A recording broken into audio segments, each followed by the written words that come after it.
This morning, I wanted to spend time and talk with you guys about the largest objection to the Christian faith. Now, maybe some of you are Christians here, maybe some of you are not. In any case, either you may think this yourself, or it will be stated to you at some point. And this is the problem of evil and suffering that we experience and that we see in the universe. So I'm going to be going through different versions of the problem of evil with you, and then we're going to talk about this concept of suffering that we experience, and looking at maybe some of the reasons why this happens in our world today. So, let's load up here on my phone. All right, so we had ODE, TVA, and now we have LER.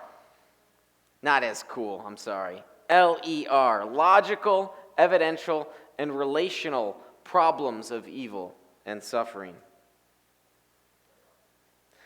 Okay, so an ancient Greek philosopher named Epicurus wrote, "Is God willing to prevent evil, but not able? Then he's not omnipotent. Is he able, but not willing? Then he is malevolent. Is he both able and willing? Then whence cometh evil? Is he neither able nor willing? Then why call him God?" This is a classic problem that philosophers have been thinking about. And yet, in many ways, as we think about things, we're going to see that, hey, there's actually a simple solution to this problem. But as I'd mentioned, philosophers had been thinking about it a long time ago, and even in the modern philosophical era. There's a Scottish philosopher named David Hume. He echoed the same idea. Is he willing to prevent evil, but not able? Then he is impotent. Is he able, but not willing? Then he is malevolent. Is he both able and willing? Whence then is evil? So, the logical problem of evil is the idea that the existence of evil and the existence of God are logically incompatible. Now, I don't want to get too technical here with you this morning, but basically, the two things can't exist at the same time. It's objected. You can't have both evil and God, can you? So, that's the logical problem of evil. Now, while it's claimed that the two ideas can't exist at the same time, is there an explicit contradiction between them? Now, an explicit contradiction would be the idea that I am here at Lake Geneva Youth Camp today at this time, or I am not here at Lake Geneva Youth Camp at this time standing on stage, right? That's A or not A. That's a simple contradiction. So the question is the existence of evil and the existence of God a contradiction? And that's a burden that has to be borne by the person claiming it. But the theist, the person that believes God exists, could come up with a proposition, a belief, which would explain how they are both compatible, okay? If we believed something that were true, it would demonstrate that this isn't a tension at all, right? Actually, it would just have to be logically possible in order for that tension to cease. And there's a philosopher named Alvin Plantinga who has posited what he calls the free will defense. That if humans have free will, then all of a sudden, if God has created humans with free will, and humans perform free will actions which cause evil to come about, then we can see how God exists, there's free will, and evil exists. So all of a sudden, the existence of God and the existence of evil is not a problem anymore. This almost seems too simple, but in fact, this free will defense is recognized by atheist philosophers like J.L. Mackie. Atheist philosophers have granted that Alvin Plantinga has solved the logical problem of evil. So it's not really all that difficult for us to overcome the logical problem of evil. Plantinga, he writes, God creates a world containing evil and has good reason for doing so. this reason being the free will of humans. Thus, a world containing creatures who are significantly free is more valuable than all else being equal than a world containing no free creatures at all. Now, God can create free creatures, but he can't cause or determine them to do only what is right. For if he does so, then they aren't significantly free after all. They do not do what is right freely. To create creatures capable of moral good, therefore, he must create creatures capable of moral evil.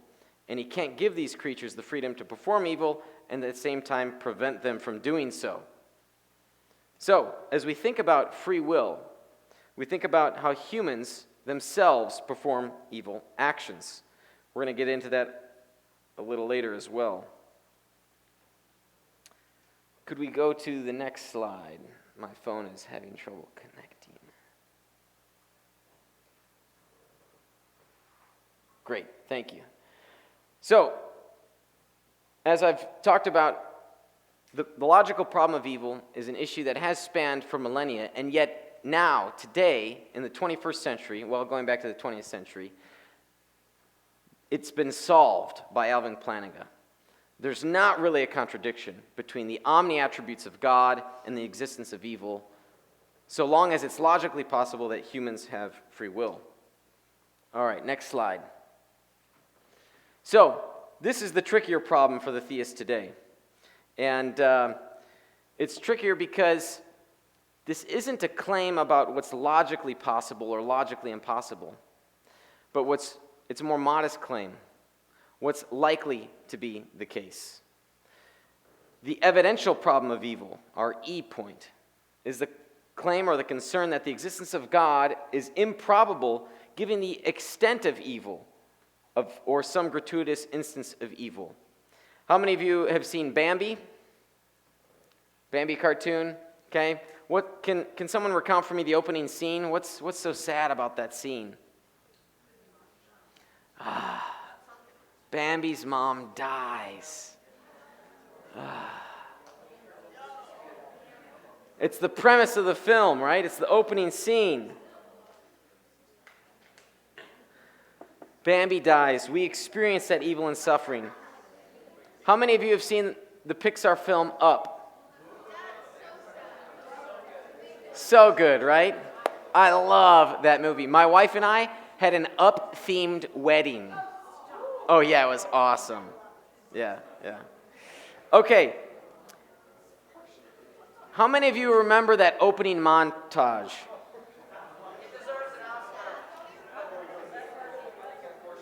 You remember how sad that was?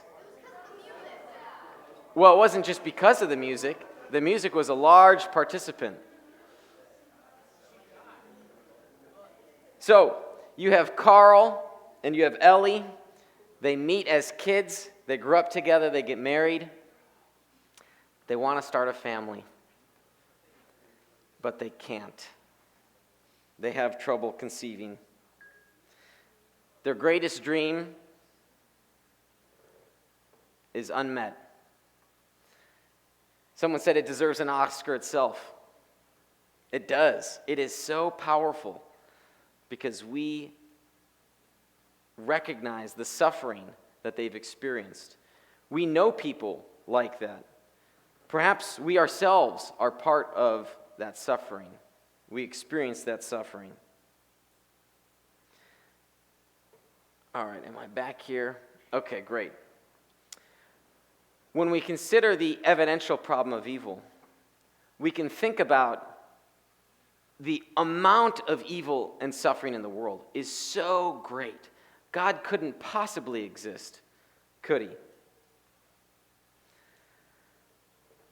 So, Daniel Howard Snyder is a philosopher, and he's recognized how there's this shift that's happened in academic thinking between the logical problem of evil and the evidential problem of evil, and how the evidential problem of evil is a much stronger claim because we see that suffering in the world. So, if we think that there is so much evil and suffering in the world, could it be that God doesn't exist? Maybe you think there is this thing called gratuitous or unnecessary evil. Maybe you want to say that. Maybe there are some evils that have no explanation. Does that mean that God does not exist? It doesn't. Here's why. When we consider the arguments for God's existence and the evidence for God's existence, think of scales, that the weight of the evidence is so powerful in support of God's existence. So powerful. I mean so powerful that even if we thought there was unnecessary evil, just a little bit, as a factor in the scales that we have in our minds, it doesn't tip the scales at all for God's existence.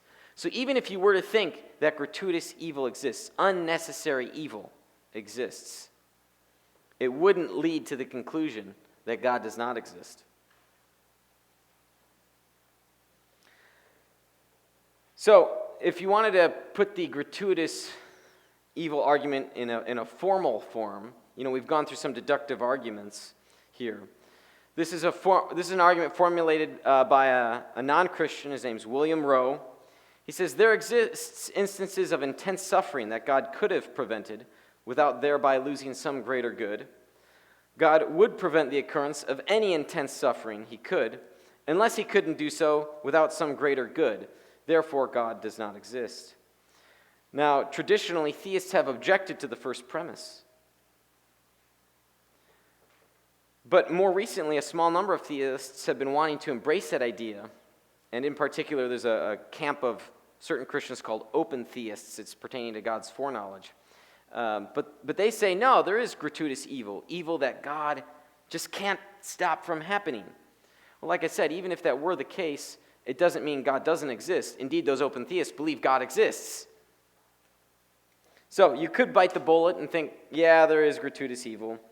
But I think we have some very good reasons for thinking, no, there is no such thing as gratuitous evil. Even if a deer dies in a forest fire and suffers, we think of the pain that the deer has gone through.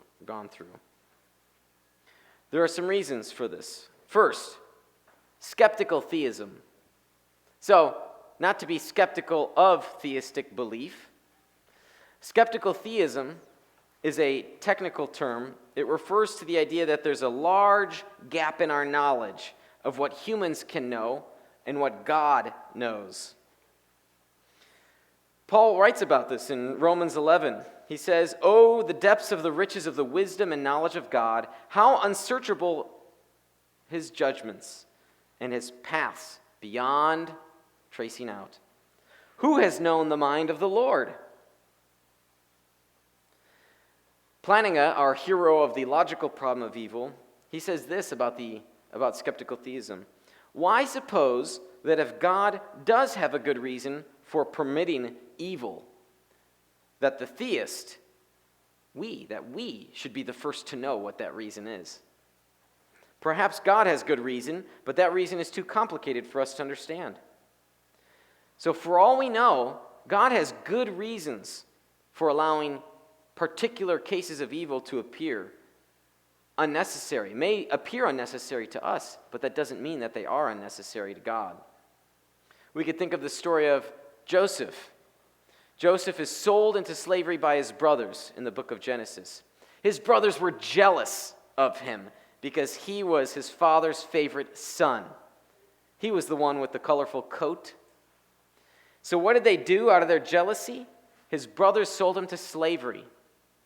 And he spends years being a slave. He spends years being in jail, but he works his way up in the government. And what happens then?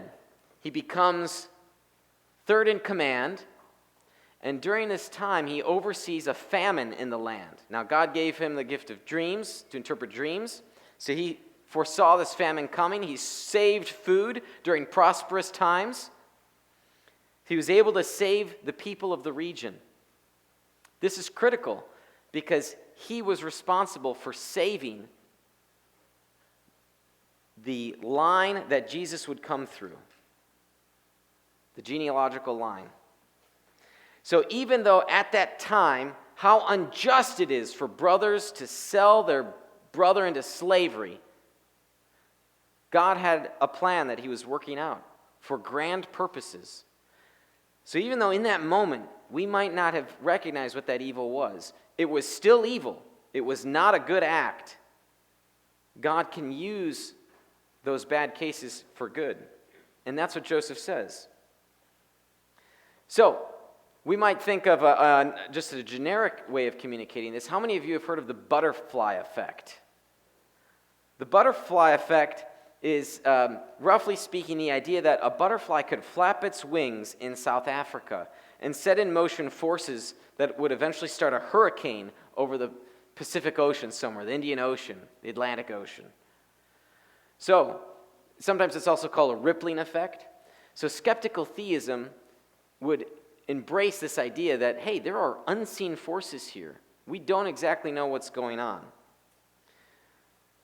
Let me talk about theodicy.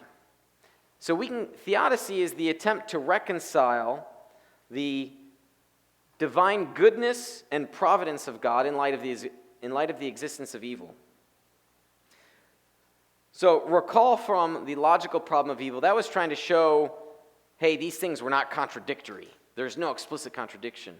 But now with the evidential problem of evil, which is a more modest claim, we simply need to come up with reasons or a plausible explanation for why evil exists. So here are some reasons why. Number one, soul-making theodicy. This was first proposed by the church father Irenaeus, but we also see it in the Bible itself. James 1. Consider it pure joy, my brothers and sisters, whenever you face trials of many kinds, because you know that the testing of your faith develops perseverance. Let perseverance finish its work in you, so that you may be mature and complete, not lacking anything. Romans 5 says, we also glory in our sufferings, because we know that suffering produces perseverance, perseverance character, and character hope. Here in the 21st century America, we like our comforts. We like our phones. We like sitting on a couch in an air-conditioned room. We like the cozy, comfy life. Sometimes suffering, what we think is suffering, is not suffering at all in a great sense. Let me take maybe a more controversial example. There are a lot of my fellow brothers and sisters in Christ who believe that Christians in America are experiencing persecution for our beliefs, that we can't have it this way in the public school. We can't say a prayer. We can't read our Bible in the public school. And now, even if those claims had some warrant to them, the idea that we're being persecuted for our faith really pales in comparison to the types and forms of persecutions that Christians in other parts of the world experience to this day and historically have dealt with. Right? So we need to keep in mind here that the sufferings that we may be thinking about, boy, it really is simple suffering to experience. There are harsher forms of suffering indeed. So, the soul-making theodicy. It's this idea that we experience sufferings for our betterment, to build our character, to help us mature in our development. And sometimes, experiencing suffering can be quite good. Think about a parent taking a child to receive a vaccine.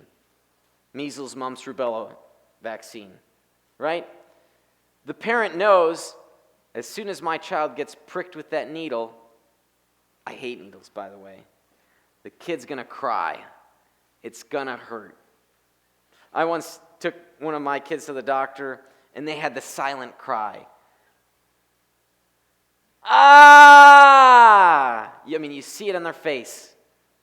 The pain. Ah! But a vaccine is but a small prick compared to the suffering that the child would endure if they had gotten one of those viruses, right? So the suffering we experienced was for a better reason right? It could have been worse. The gospel does not teach us that we're going to live comfortable lives and get rich by naming and proclaiming it. That's called the prosperity gospel. Wholly unbiblical concept. God is interested in it in two things here: that we come to a salvific knowledge of him and that we are made like Christ. Sometimes by dealing with evil and suffering in our lives, we turn closer to God.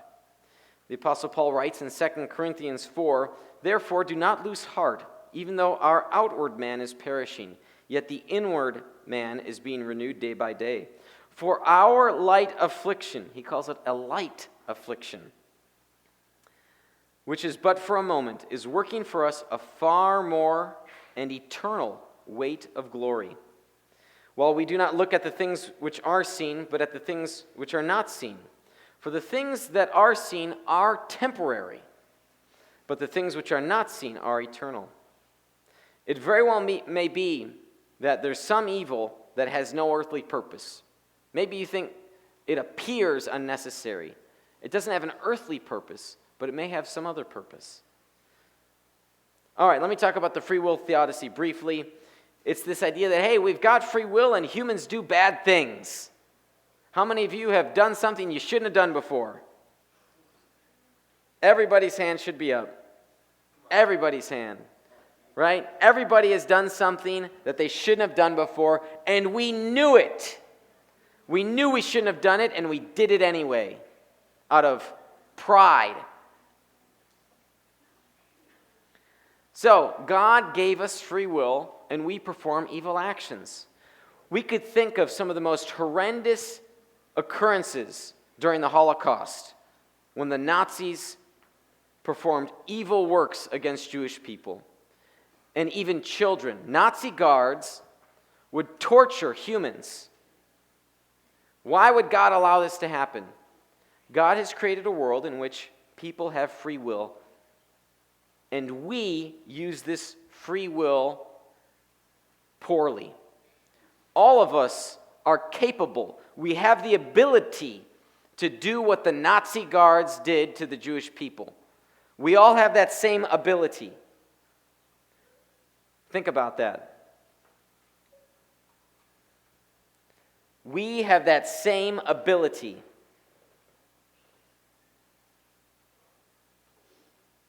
In that respect, we are no better off. We're all capable of performing grave moral evil. Let's move along to natural laws.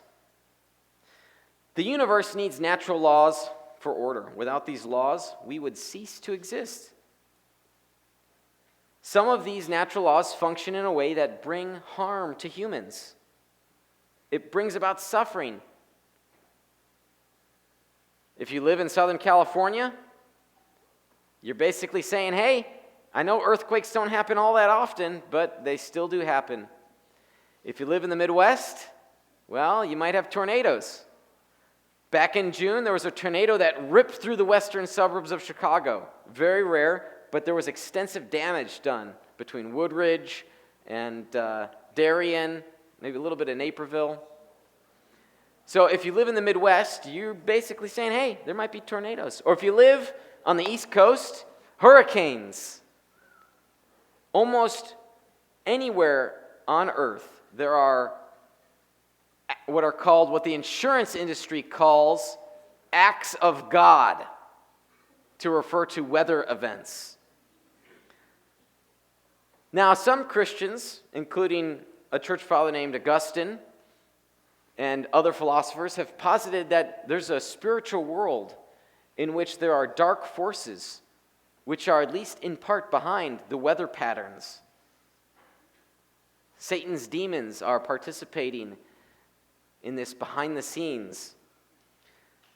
Now, I certainly don't think that's required for us to come up with a theodicy here. We might just think that, hey, God has these natural laws on their own. This is the way the world is. The last one, mystery or spiritual warfare. Job chapter 1. Job is a book about individual evil and suffering. I know I mentioned Job before, how his friends weren't very comforting to him. Job chapter 1, what does the prologue tells us? that Satan wreaks havoc, quote, without reason, end quote. Ecclesiastes 8:14 tells us there is something else meaningless that occurs on earth. Righteous men get what the wicked deserve, and wicked men get what the righteous deserve. This too, I say, is meaningless. How many of us know someone who's wealthy and mean and cruel? Right? We see this sort of inverted nature here. The wicked get what the righteous deserve, and the righteous get what the wicked deserve. Something is not right here. The book of Habakkuk also speaks about this. Corporate wealth. He doesn't mean a business, but he means a nation that prospers, even though it shouldn't. There's a theologian by the name of Greg Boyd. He notes that there are a variety of factors at play in the cosmos, most of which we have no idea about. He writes, from this it should be clear that to explain in any exhaustive sense why any particular event took place just the way it did, he has in mind here evil actions, we would have to know the entire history of the universe. Had any agent, angelic or human, made any decision different than it did, the world would be slightly different, or more than an infinitesimally small fraction of these previous decisions, let alone why these agents chose the way they did. Add to this our massive ignorance of most natural events in history, which also create their own ripples, combined with our ignorance of foundational physical and spiritual laws that are operative in the cosmos, and we begin to see why we invariably experience life as mostly ambiguous and highly arbitrary. We are the heir to an incomprehensibly vast array of human, angelic, and natural ripples throughout human history about which we know next to nothing, but which nevertheless significantly affects our life. How many of you have seen the movie The Curious Case of Benjamin Button? A few of you. There's a scene there, Brad Pitt, Kate Blanchett, funky story of a guy who's born old and reverses in age. So over time he gets younger and younger. And the character that Kate Blanchett plays is a dancer. And Benjamin Button narrates this sequence of events, they're cutscenes, of when Blanchett's character, through the course of different circumstances, if the taxi driver had been a little late to work that day, if the baker hadn't dropped the bag, if et cetera, then maybe Blanchett's character would not have been struck by a vehicle and destroyed her dancing career. There are a host of factors that play into the suffering that we experience, and we simply have no control over these things. And this is simply the way the world works. It's simply the way that God created the world to work. So, that's sort of the mystery idea there. And none of those four contradict with one another. So you might find yourself weighing one over another, and you certainly see that the case dependent upon your own theological views. But nevertheless, those four reasons, I think, give us very good reasons for thinking that the evidential problem of evil is also not a problem for the Christian.